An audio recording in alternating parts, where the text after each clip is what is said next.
Nauru, located in the middle of the vast waters of the Pacific Ocean and appearing just as a tiny dot on the map, it's the smallest independent republic. Hardly 200 people make their way to this country each year. I began this journey by arriving at Istanbul airport 3 hours early. I first flew to San Francisco in 13.5 hours. After a 7-hour layover, I took another long 13-hour flight to Nadi in the Fiji Islands and then waited again for a 7-hour layover. With nearly 75% of its seats unoccupied, the flight to Nauru from Nadi took 4.5 hours and my 48-hour endless journey finally came to an end. This is the least visited country in the world. Even the closest countries are thousands of kilometers away from here. Once I set foot on the island, I have to wait for the next flight to leave, which is scheduled almost a week later. Sea travel is not an option either. Nauru is surrounded by massive coral reefs, preventing large ships from approaching the shore. Until recently, the locals on this isolated island had so much wealth that they didn't even know what to do with it. Once reaching phosphate deposits in 1975, Nauru became the country with the highest GDP per capita in the world. Today, however, in these destroyed lands where no vegetables and fruits can grow, processed and fatty foods have become the norm. Topping global charts, Nauru is recognized by the World Obesity Federation as the world's most obese country, with around 60% of its citizens are obese. The World Health Organization also reports that Nauru has the highest cigarette consumption rate in the world. The government's effort to keep foreign media away from the country is quite obvious. After going through a month-long procedure in which I presented countless documents, I could hardly get a tourist visa. While the regular application fee is $50 Australian, an astronomical amount of 8,000 Australian dollars is demanded from journalists and media representatives as a deterrent. The police immediately took my drone I was carrying as I entered the country. You might have noticed something odd in the island's aerial perspective. They discourage capturing Nauru from the sky. Filming here won't be easy because of a dirty truth that Nauru has been trying to hide, which you'll come to learn in the following scenes. I am in the Yaran region right now. Since the runway area and the driveway area are right next to each other, it's usual for the cars to give way to airplanes here. Pedestrians are warned against jet blast occurring during landing and takeoff. This is because the country is so small that the strip-shaped airport stretches across the entire southwest coast of the island. What you see here is airport. If I want to get inside, I could just jump over this fence and I could do it. The total area of the island is only 21 square kilometers or 8 square miles. It takes a maximum of 20 minutes to drive the whole country by car, and every journey returns to its starting point as there is only one ring road. The police are on patrol all the time. As I don't want to draw attention, I've reached out the only tourism agency in the country and I will begin to explore the island with a guide. According to the agency, only 1 or 2 tourists come to the island in a month, so the real numbers are way lower than those stated on the internet.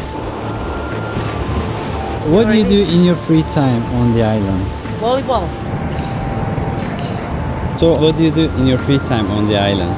Anything we want to do. Like what? Fishing, sleeping, eating.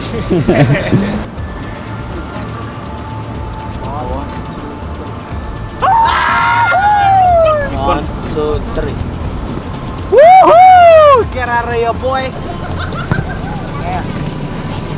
Although it is not often visited by people, Nauru has been a favorite stop for migratory birds for centuries. While the island was thought to have limited resources, its soil contained a treasure called guano made of bird droppings and marine microorganisms. In 1899, German geologist Albert Ellis discovered that this plateau had high-quality phosphate reserves. Once as valuable as gold, phosphate is a raw material boosting productivity in agriculture, and during the First World War, Australia quickly annexed and turned Nauru into an overseas mining field. Except for Japan's brief occupation in 1942, the extracted phosphate was sold to the world for years at extremely low prices. Some old people say that this cell here, Japanese used to pile people in and then close it up, put some gasoline from the rooftop and then burn them in there. Those who don't want to work for them. This railroad, which time is about to erase, was constructed in 1907 to transport phosphate mines from the land's interior to the harbor on the western coast. By the time Nauru gained independence in 1968, 35 million metric tons of phosphate had left from its shores. It's hard to believe, but in the past century, the fruits and vegetables that found their way onto the tables of many people around the world were grown with the phosphate extracted from the soil of this tiny island. After gaining independence, Nauru obtained significant wealth, and many Naurans whose lands would be used for phosphate mining quitted their job and began counting down the days to become millionaires. Thousands of workers from China and other Pacific islands were brought to work in the dirty, hot and tough conditions of the phosphate mines. Nauru had a per capita with an income of around $176,000 by the year 1975, whereas in the world's leading economy, the United States had around $44,000, taking into account today's inflation rate. Nauru managed to establish a welfare state where there were no taxes. Education, transportation, healthcare services, and even housing were all provided free of charge. I've seen my grandma come out of the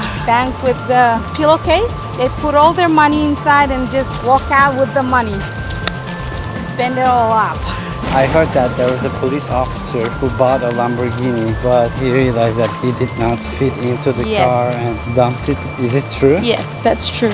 Even big some of waste. the cars are bought for just decorations. As Nauru suddenly became wealthy, a frenzy of consumption overtook them, and this small island was filled with the latest car models. Along the roadside, we came across a collection of abandoned luxury cars from the past: Cadillacs, Jeeps, Land Rovers. These are just a few of the vehicles that the island residents once used for speed and amusement on this road. It is almost like a car graveyard here. The layer of rust on them indicates how distant the days of glory are. Ever since I got here, the natives have been warning me to watch out for the packs of stray pitbulls roaming around the road. Once a popular breed, some islanders eagerly adopted these dogs and left them on the streets. Along with the dogs, more animals that were not originally present in Nauru were also brought in over time. Cat, chickens, and pigs are animals that the islanders have become familiar with relatively recently. When miners uprooted the trees and excavated the fertile soil, all living organisms were harmed. It's neither suitable for agriculture nor construction, and Nauruans are suffering dire consequences of this problem. Nauru's terrain is covered with pits, some as deep as 15 meters or 49 feet, and limestone peaks extending from the center of the island to the coastal areas. No agricultural products can thrive in this barren land with its high level of acidity. Nauruans depend on highly processed canned food from overseas, mostly imported from Australia, to sustain themselves. The average life expectancy of the people of Nauru is 64 years. A poor quality diet has made Nauru hold the title of the world's most obese nation for years. This island, which was not yet discovered by the Western world 150 years ago, was self-sufficient, but now they outsource everything. Here, 97% of men and 94% of women are overweight or obese. The obesity issue in Nauru is like an epidemic. It's everywhere. On the streets, in the restaurants, at the markets, I see people struggling with extra weight. Within a population where 45% suffer from diabetes, amputations are common. There are awareness-raising banners all around the country. The store shelves are empty, as you can see. Products are imported here every 6 weeks. It's a luxury to have fresh fruits and vegetables on the island. A head of cauliflower is priced at 18 Australian dollars and a watermelon costs 61 Australian dollars. Many residents enjoy consuming meat products that Western countries refuse to sell to their own people and instead market them as turkey tails to Nauruans. This part of the animal, which is 75% pure fat, is far from being nutritious. Lack of living space is another drawback of phosphate mining. The destruction has left 80% of Nauru uninhabitable, squeezing its estimated 14,000 residents into a coastal area of just 4 square kilometers or 1.5 square miles. This is Boada Lagoon, the only untouched area on the island that contains the original flora. It opens a door to the past. Nauru was once filled with this plant cover, but now it's all vanished. Here it's still possible to see banana trees, pandanus trees, and pineapple plants. Rising like sculptures, the coral rock formations on Nauru's coastline reach up to 5 meters or 16 feet above the sea. The ocean floor is covered by dead coral rocks that extend about 200 meters from the shore, making it impossible for large ships to dock. Many of these are underwater and become visible only when the sea recedes. This makes it possible for the people to walk up to hundreds of meters in water and hunt fish. With the destruction of trees, average temperatures have increased to around 30 degrees Celsius or 86 degrees Fahrenheit all year round. On the island, influenced by the monsoon winds seasonally, rain and time flow as one. However, Nauru lacks any rivers or streams. Islanders have limited access to fresh water. The country produces 2 million liters of drinking water daily by treating ocean water using reverse osmosis at these desalination plants. There is an underground lake named Mokoawel. Finding the entrance to this cave without the help of a local is challenging as its entrance is quite narrow. During times of war, the people of Nauru use this place both as a shelter and to access drinking water. It's filled with cans and pieces of glass. This underground lake is no longer a reliable supply of drinking water. What was the religion before Christianity? It's the Buddha. It's the god here. There's the altar on the top side. If they give it food, it will come into life and then it will bring them what they were asking for.